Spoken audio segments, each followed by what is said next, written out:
Hello guys, in this video I am going to show you how to select the theme of the application.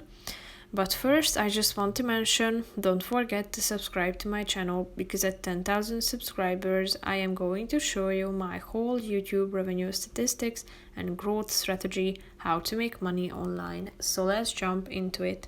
First of all, open the application on your phone.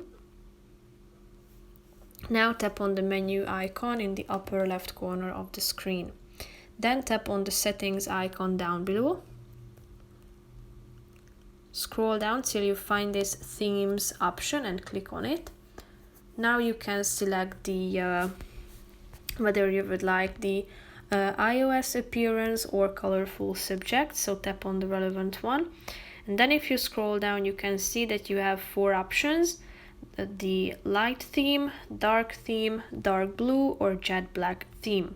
So tap on the relevant one that you prefer, and as you can see, the theme of the application has been changed automatically. So feel free to change it anytime you feel like to do so by clicking on the relevant theme. So that's pretty much it for this video. I hope you found it helpful.